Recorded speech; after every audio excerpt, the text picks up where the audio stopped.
Aventure chasse-pêche vous est présenté par Browning et par La Capitale Assurance Générale.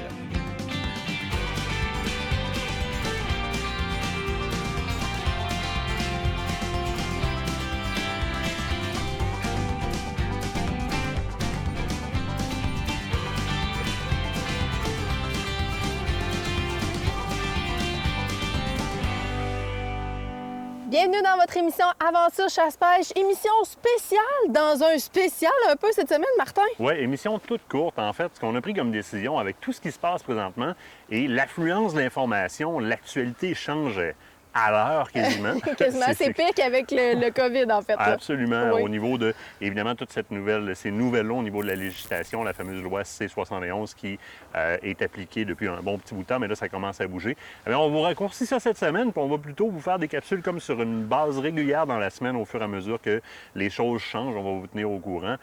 Ça fait couler beaucoup d'encre. Ben oui, ben là, écoute, ça fait déjà une couple de jours que ça vire. On a fait certaines capsules web. Martin, peux-tu peut-être nous faire un récapitulatif de tout ça? Parce qu'on parle d'un paquet de lois tout mélangé, la C-71 et tout ça. Peut-être nous faire un petit wrap-up de tout ça, faire le tour de l'histoire. Ben, retour en arrière, hein, il y a quand même plusieurs mois de cela, ça avait fait les médias aussi, la loi C-71 présentée par Justin Trudeau a été adoptée, légiférée, discutée, tout ce que vous voudrez, a passé, donc a été acceptée et diffusée légalement. Mais jusque-là, on n'avait pas eu d'harmonisation. On ne connaissait pas le cadre de cette loi-là. On ne savait pas ce qui allait se passer au niveau quelles armes, etc. Et la loi C-71 ciblait surtout le renforcement, entre autres, des démarches provisoires à l'obtention ou à la livraison d'un permis de possession-acquisition dans les différentes catégories. Oui. On parlait de plus d'enquêtes au niveau de l'individu pour reculer plus loin, etc., resserrer ça. Puis on parlait aussi d'une certaine reclassification. Il faut savoir qu'au Canada, les armes sont classées dans 3 catégories bien distinctes, soit les armes à utilisation non restreinte, les armes à utilisation restreinte et les armes prohibées. Oui. Tout ça avait été révisé en 1977. Donc, ça fait déjà un bon bout de temps. Là. Oui, ça fait longtemps que ce dossier-là roule. En 1977, on avait déjà révisé ce dossier-là de la classification des armes, dans lequel on avait porté à la catégorie prohibée l'ensemble des armes, entre autres, automatiques. OK. Bon, ce qui est parfaitement logique, parce C'est que, normal, bon, à oui. perdrix, mettons, c'est pas nécessaire. Pas On vraiment. va dire ça comme ça.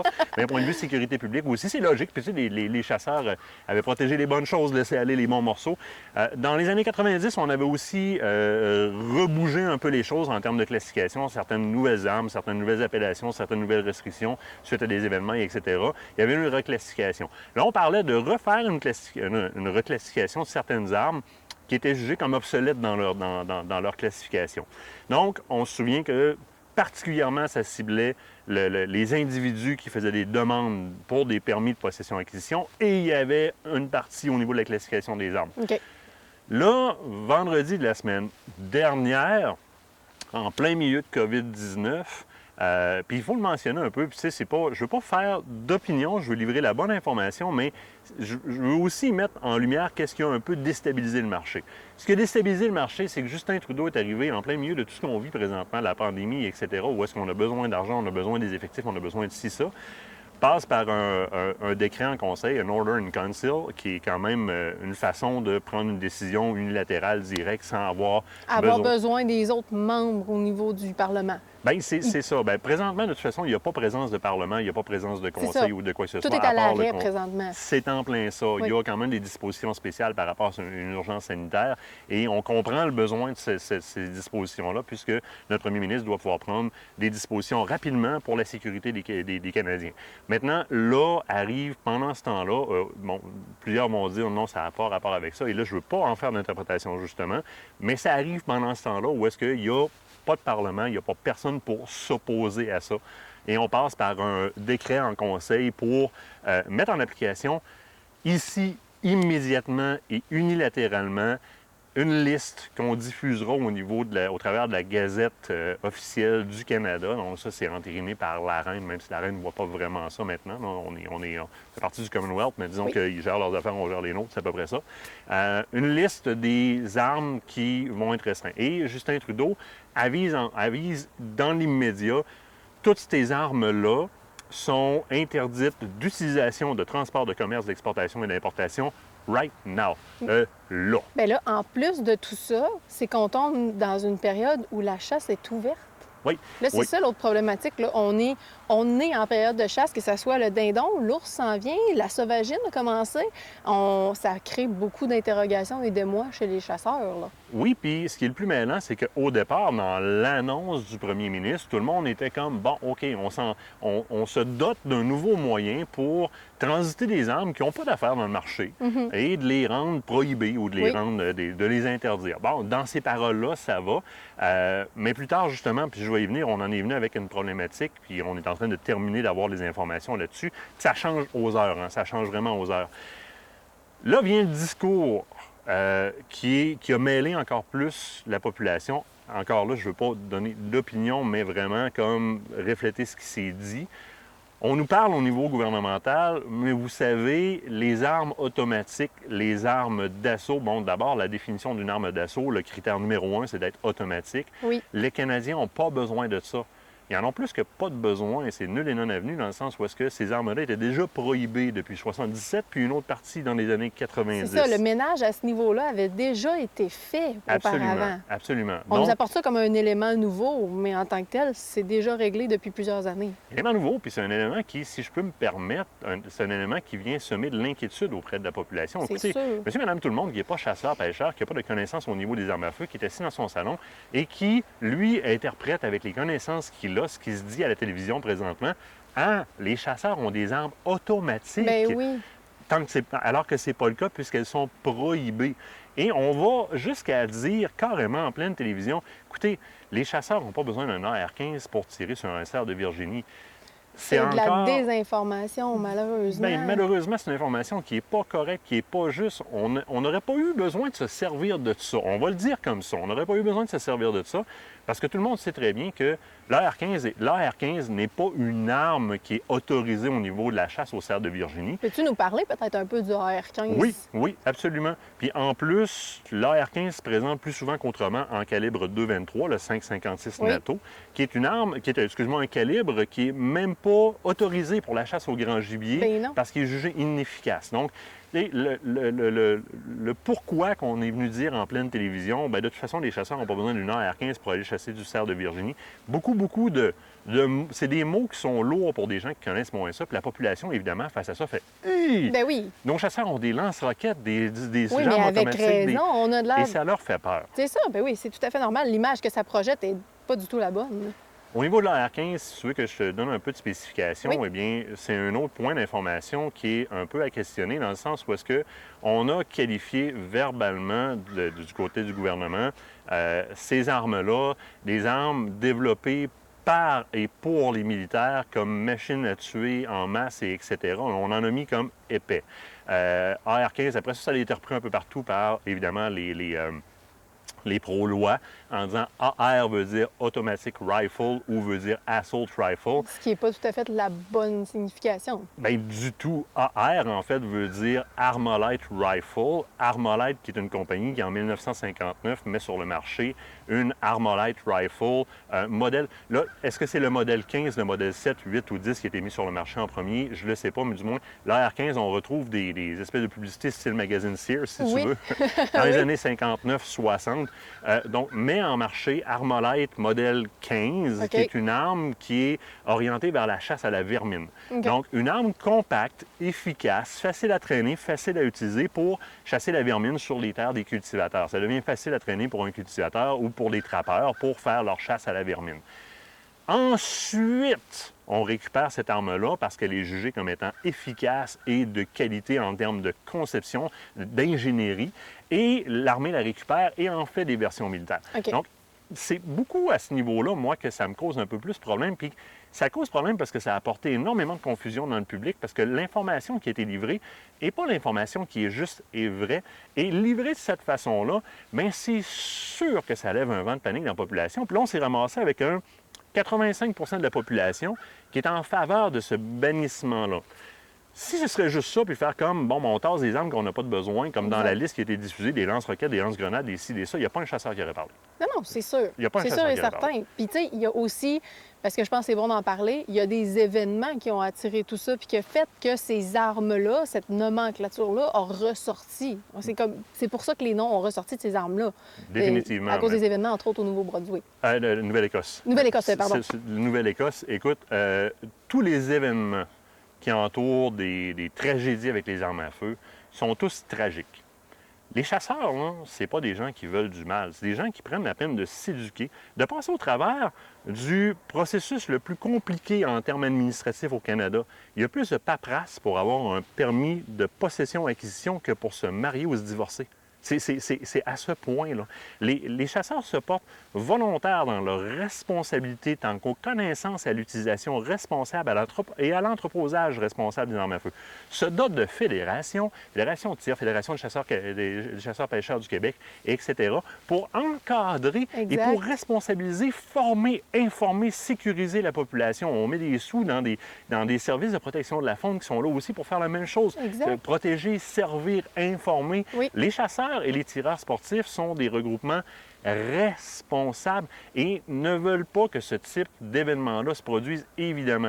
C'est pourquoi on demande d'orienter, les chasseurs, dans le fond, demandent d'orienter les efforts dans le bon sens. Ce qui a réveillé, ou du moins ce sur quoi on s'est appuyé pour relancer cette loi-là, là, ici, unilatéralement, immédiatement, c'est la tragédie de la Nouvelle-Écosse, qui est mise à jour par la presse canadienne, c'est une information qui est publique aujourd'hui, a été proférée avec une arme provenant du marché noir. Donc, aucun lien avec les armes qu'on parle dans le bannissement présentement. Absolument. Alors, ce sur quoi on repose les faits et on dit, ben si on aurait limité les armes sur le marché canadien, cette tragédie-là n'aurait pas eu lieu, mais c'est pas vrai. Ça provient du marché noir.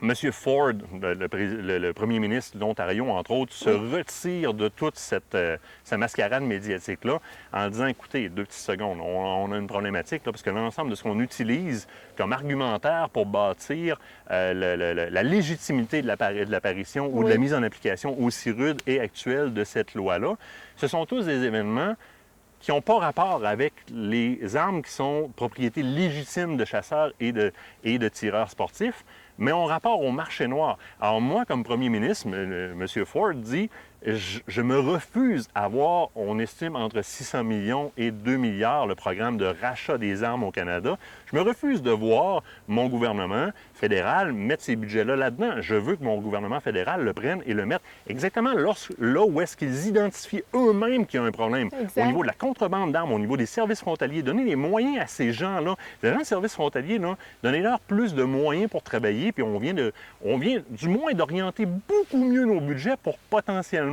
bloquer ça. Ça, c'est ce que Ford dit de l'autre côté, donc l'Ontarien. Alors, c'est tout cet amoncellement d'informations-là qui vient déstabiliser, puis on le voit dans les prairies, il y a 2 autres provinces aussi qui viennent tout juste de s'opposer à ce registre-là. Mais comme je te dis, à venir jusqu'à date, là, on est beaucoup dans les allusions aux armes d'assaut, aux armes militaires, aux armes dangereuses. Et pour l'instant, jusque-là, ça n'avait pas touché aux chasseurs encore. Oui, mais là, il y a des nouvelles qui sont sorties hier, certains disent que c'est par interprétation, d'autres disent qu'ils ont été validées des informations. Est-ce que tu peux faire le point? On a parlé des calibres 10 et 12 qui seraient rentrés dans la mire de ce bannissement-là par certains petits alinéas au niveau de la réglementation. Peux-tu nous expliquer un petit peu ce qu'il y en est? Oui, bien, il y a un passage là-dedans pendant la semaine. Puis il faut comprendre que dans le règlement, il y a un alinéa, ou du moins il y a un terme qui dit que on s'engage à ne pas inclure les armes qui sont propres à la chasse. Oui. Avant même les calibres 10 et 12, qu'on parle des Ruger Mini 14, qui sont des armes semi-automatiques, armes style chasse, littéralement, comme on retrouve dans l'industrie dans d'autres calibres qu'on utilise à la chasse au cerf de Virginie, à l'orignal. On parle aussi de la Weatherby Mark V en 460, mais dans ses autres calibres par rapport aux 10 000 joules et plus, qui est une notion dans la loi. Donc, on avait déjà commencé à toucher à des armes de type chasse au départ là-dedans. Essentiellement, il y aurait même, je ne sais pas si c'est vrai, parce que je ne l'ai pas vérifié, mais il est sorti sur les réseaux sociaux qu'il y aurait même un fusil de Airsoft dans la liste. Du moins. Ça, c'est... Bon, ça peut être une erreur, hein? Un bon matin cette semaine, on se lève et les CSAAA, qui est l'Association des marchands d'armes, CSSA, la Canadian Shooting Sport Association, CCFR et la NFA, les deux principaux lobbies au niveau de la protection des droits des propriétaires légitimes d'armes à feu, chasseurs et tireurs sportifs, sortent avec une information en vertu de quoi les avocats auraient analysé la liste et suivant le caractère 20 mm en termes de diamètre et le caractère 10 000 joules maximum, eh bien, ça rendrait tous les fusils de calibre 10 et 12 à étranglement interchangeable, complètement illégal. Et on va même donner un avis aux marchands en leur disant on vous demande de cesser les ventes immédiatement parce que vous vous exposez à des sanctions. Ce qui a créé un tollé incroyable, évidemment. Oui, ça a été une journée assez mouvementée dans le domaine hier. Et voilà. Et on va se dire qu'il s'agissait ici d'une technicalité. C'est sûr qu'il y a un alinéa dans la loi qui dit qu'on se refuse à toucher aux armes de chasse, mais on touche déjà certaines carabines de chasse d'un côté. Alors, très rapidement, c'est sûr que l'industrie, ou du moins les regroupements qui sont responsables de défendre les propriétaires légitimes, sont en train de creuser, le contingent légal creuse et fait comme « OK, ça veut dire que ça inclut nos 12 et nos 10. Attention, oui, on monte aux barricades. » Écoutez, c'est parce que si on laisse la porte se fermer sur cette liste-là, bien, on risque d'avoir les doigts pognés dedans. Donc, on va faire quelque chose tout de suite. Sûr. Toute la journée, on donne de l'information. Il y a de l'information qui vient un peu partout. Des armuriers qui nous montrent des mesures intérieures de l'âme du canon, la chambre, le bout du canon, avec, sans choke. Il y a eu beaucoup d'interprétations aussi au cours de la journée. Donc, l'information allait et venait. C'était difficile pour l'ensemble de la population ainsi que les chasseurs de savoir où est-ce qu'on s'en allait dans tout ça. À preuve, la quantité de questions qu'on recevait. Tout le monde a reçu beaucoup de questions. Je m'en vais au dindon, qu'est-ce que je fais? Et à la fin de la journée, bien, M. Blair, qui est le ministre de la Sécurité publique du Canada, qui sort et qui démentit la nouvelle. Il dit, bon, ce matin a été diffusé, etc., on va parler avec eux autres. Et il fait une annonce publique, parce qu'il l'écrit sur Twitter, donc c'est textuellement, et c'est sur tous les réseaux sociaux présentement. Nous ne bannissons pas les armes de calibre 12 et 10 prévues pour la chasse. Exact. Seront faites d'autres recherches par plusieurs groupes, et je vous en remercie par la suite en appelant la GRC, etc., qui, eux, donnent l'information, qui vont mesurer l'intérieur du canon à son expansion la plus grande et qui vont appliquer la loi suivant ça. La question continue à affluer à ce moment-là et on nous dit, on écoute quoi? Je ne suis pas juriste, je ne suis pas avocat, mais je regarde toujours la plus haute instance qui me parle. Et dans ce cas-ci, c'est le ministre qui est responsable. C'est pas lui qui écrit les lois nécessairement, ce n'est pas le législateur, mais à toute fin pratique, c'est le ministre de la Sécurité publique. Et au nom du gouvernement, en son nom en tant que ministre, le gouvernement est responsable de ce que ses représentants disent en Chambre et à l'extérieur des chambres. Exact, oui. Son ministre au gouvernement, donc Blair, a fait une sortie publique et a écrit sur son Twitter officiel, en son nom, ministre de la Sécurité publique, « Nous ne bannissons pas les 12 et les 10 ».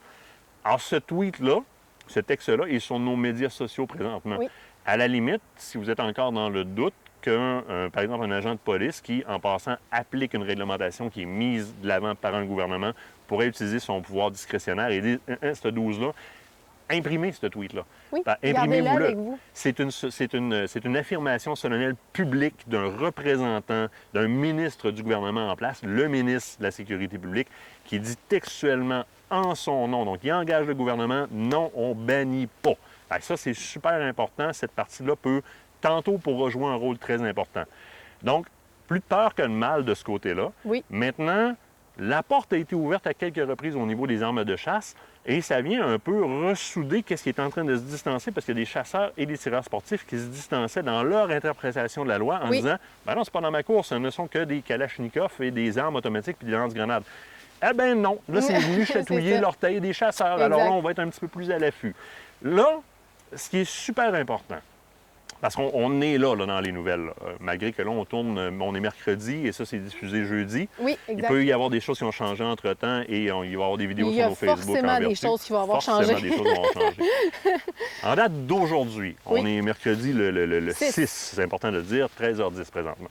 En date d'aujourd'hui, ce qu'il faut faire et ce qui s'en vient. Première des choses, vous allez suivre un peu ce qu'on donne comme point d'information. Il y a d'autres groupements aussi qui donnent des points d'information. Tous sont très, très, très importants.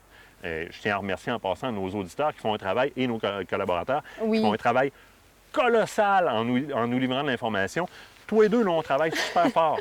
Mais on n'a pas autant d'énergie qu'avec toutes vous autres. Vous nous envoyez énormément de matériel, vous nous corrigez quand on fait des erreurs et c'est fort apprécié. Oui, pour que tout le monde ait la bonne information. Puis c'est le fun pour nous autres de pouvoir avoir justement l'ensemble. Parce que des fois, on peut être au téléphone, nous autres, on ne voit pas la nouvelle forcément passer. Fait que c'est pratique quand vous nous l'envoyez. Des fois, on peut être plus on time. On fait une erreur d'interprétation d'une loi, il y a un avocat qui nous écrit, bang, on corrige, c'est super apprécié. Vous êtes notre salle des nouvelles. Bon, ça va être de suivre, première des choses, les nouvelles qu'on met de l'avant. L'autre chose, on parle avec les différents regroupements de défense des droits, comme la CCFR, la NFA. Il y aurait des avenues légales potentielles qui s'en viendraient et on est en attente de la livraison des intentions de ces différents regroupements-là. Alors, pour là, on n'a pas plus d'informations que ça, sinon que de non seulement suivre, mais aller supporter ces groupes-là en entrant membre des groupes, ceux que vous le voudrez. C'est important parce que ces gens-là payent des avocats, et etc., puis ils ne sont pas subventionnés directement. Trudeau ne leur enverra pas un chèque pour les aider. On va se comprendre. Là. Non, ça, c'est sûr. D'entrée membre, voyez aussi ce que vous pouvez faire au niveau des différents députés. C'est important. Faites-le, déplacez-vous, allez les voir si ça vous est permis dans votre secteur, dépendamment où est-ce qu'on en est rendu avec la fameuse COVID, au moment où est-ce qu'on vous parle, au moment où est-ce que vous êtes rendu. Observez aussi les différentes options des partis qui vous sont offerts. Là, présentement, on a la gang de Trudeau, on connaît leurs intentions. On a la gang du Bloc, on connaît leurs intentions aussi. Il y a les conservateurs, il faudra les questionner beaucoup, les conservateurs. Il y a... je me souviens plus des noms de ceux qui sont là, non, mais il y en a quelques-uns présentement qui font beaucoup de Twitter, qui font beaucoup de Facebook. Allez voir du côté de la NFA, entre autres, il y en a un qui est très, très, très actif, un conservateur. Vous pourrez questionner un petit peu plus son speech, à voir à quoi eux autres s'attendent, qu'est-ce qu'ils s'attendent à faire. Puis, positionnez-vous. On a besoin présentement de se positionner un peu, à voir avec quel moyen de leverage qu'on peut faire avancer les choses, potentiellement changer les choses. Oui. Nous autres, Kate, notre but, honnêtement, puis là où est-ce qu'on peut faire une différence, moi et toi ne changerons pas les choses. On ne revirera pas un règlement. On peut juste vous donner la bonne information. Bien, en fait, c'est pas mal ça notre travail, puis c'est ce qu'on essaye de faire avec vous, et c'est la raison pour laquelle on fait l'émission de cette semaine de cette façon-là, c'est vous rapporter les faits. On essaye d'être factuel et actuel le plus possible. Donc, ça va être important de surveiller nos pages dans les prochains jours, dans les prochaines, j'allais dire quasiment période de la journée, parce que ça avance tellement vite que c'est quasiment ça. Fait que ça va être, peut-être les répéter. Aventure chasse-pêche l'émission. Martin Bourgette est très, très, très actif. Il roule sur le café. Pauvre téléphone. Donc, Martin Bourgette, ma page aussi, je repartage les posts aussi de Martin si jamais vous les avez manqués. Filles de bois aussi, là. Club Aventure Chasse. Bien entendu, ce sont des groupes sur lesquels vous allez voir les différentes nouvelles par rapport à tout ce qui se passe avec les armes à feu. Dernier mot au niveau de nos pages Facebook. Vous le voyez, on est très actifs. Ça demande beaucoup d'énergie, comme je l'ai dit tout à l'heure, de faire cette recherche au contenu-là. Il y en a beaucoup qui nous aident. Je demande à ceux qui sont nos valeureux soldats, nos valeureux soldats qui nous donnent un bon coup de main, tant qu'on reste dans le respect, je vais vous parler en mon nom personnel. J'ai besoin de vous autres encore plus que jamais. J'ai pas le temps de voir tous les commentaires qu'il y a sur ces publications-là, et il y en a beaucoup. Il y en a plusieurs d'entre vous avec qui je suis habitué de collaborer, qui viennent donner un grand coup de main et de manière respectueuse en restant dans les faits. Jamais je vais vous empêcher de le faire. Au contraire, vous êtes nos aides dans cette aventure-là. Je ne peux pas, et Kate ne peut pas, voir tous les commentaires et aller s'assurer que la merde ne pogne pas là-dedans carrément. On fait notre gros possible, mais je veux dire, disons que, je vais dire, l'encre coule rapidement. Oui, les échappées peuvent être faciles. Donc, le fait que vous soyez là parfois pour venir répondre avant qu'on ait le temps de le faire, ça nous offusque zéro. Au contraire, c'est grandement apprécié parce que souvent, c'est ce qui va faire la différence entre une situation qui va dégénérer et un rappel à l'ordre avec les bons faits. Exact. Donc, je vous encourage à le faire sérieusement. Présentement, on a besoin de se tenir. On l'a vu, là, c'est venu nous chatouiller les pieds aux chasseurs. Les chasseurs, les tireurs sportifs. Les tireurs sportifs étaient déjà très en alerte. Ils disaient, les chasseurs, ça s'en vient. C'est fait. Travaillez ensemble. Venez travailler sur nos groupes. Venez interpeller. tant que ça reste dans le respect, je suis le premier à vous en être reconnaissant. On ne serait pas où est-ce qu'on en est présentement au niveau du potentiel de partage d'informations si vous ne seriez pas là.